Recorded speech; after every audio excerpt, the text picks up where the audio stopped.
I seek your guidance regarding a question posed by a non-Muslim regarding existence of Allah, existence of God. I was having argument with a Hindu fellow who was worshipping his God. He said this is the God of Lakshmi, this is the God of power, this is God of success. So I said these are all stones and you are worshipping them.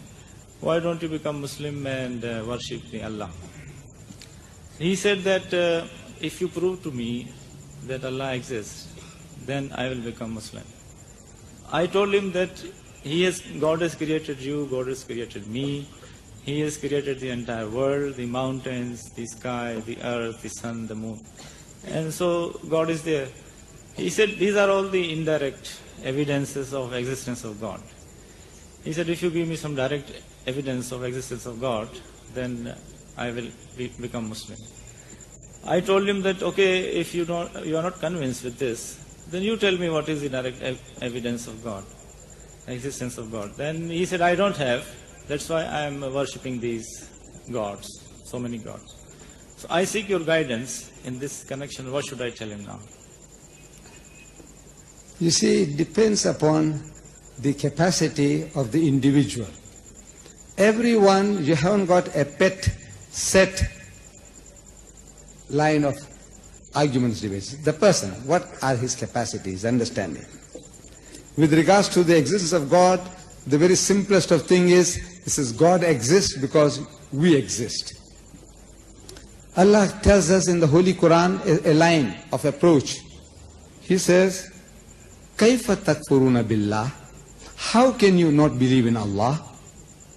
See, if this man is an educated man, really educated, not just, a fellow who's passed class 1, 2 or 3 and he can speak English, but really he's got some sense in him.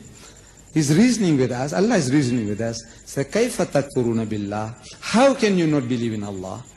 وَكُنْتُمْ أَمْوَاتًا. Seeing that you were non-existent, you were dead, non-existent. فَأَحْيَاكُمْ, and you brought you into being. ثُمَّ يُمِيتُكُمْ, and He will cause you to die. ثُمَّ يُحْيِيكُمْ, and He will bring you back to life again. ثُمَّ إِلَيْهِ تُرْجَعُونَ, and to Him will be your return. So he's setting a thought process. Think back. If this man has got sense, he says think back, man. Today we are having what is called a population explosion. We are on the world today about 5 billion people.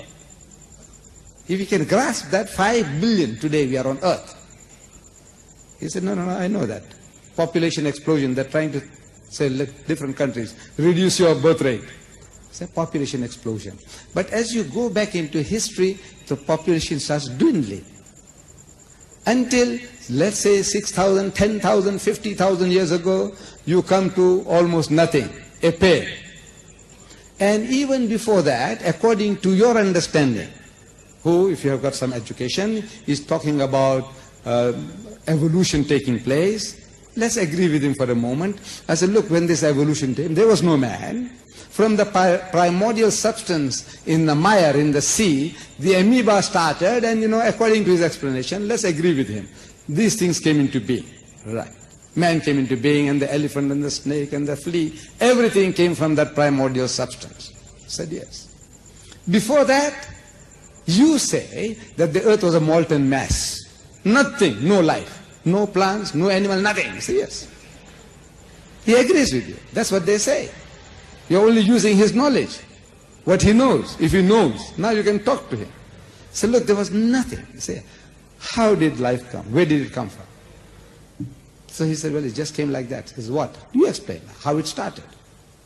A group of amoeba, protoplasm, they thought for themselves that now we will collate and break up and collate and eventually we'll make ourselves into an elephant. Huh? Is that what they did? This another group said, I will make ourselves into a gorilla. Another one said, I'll make myself into a monkey. Another one said, I'll make myself into a chimpanzee. Another one said, I'll make myself into a donkey. Another one said, I'll make myself into a pig. Come on, tell me now. They thought out all these things.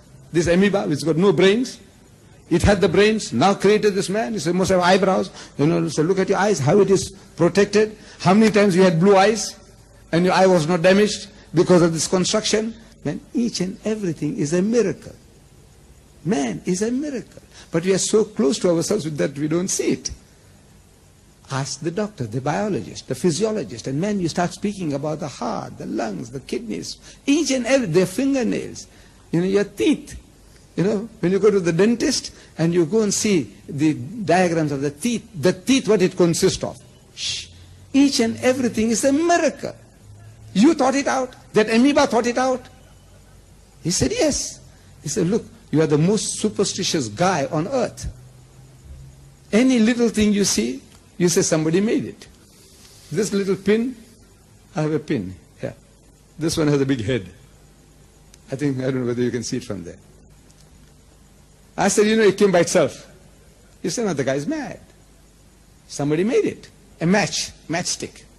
I said, it came by itself. He said, no, somebody made it.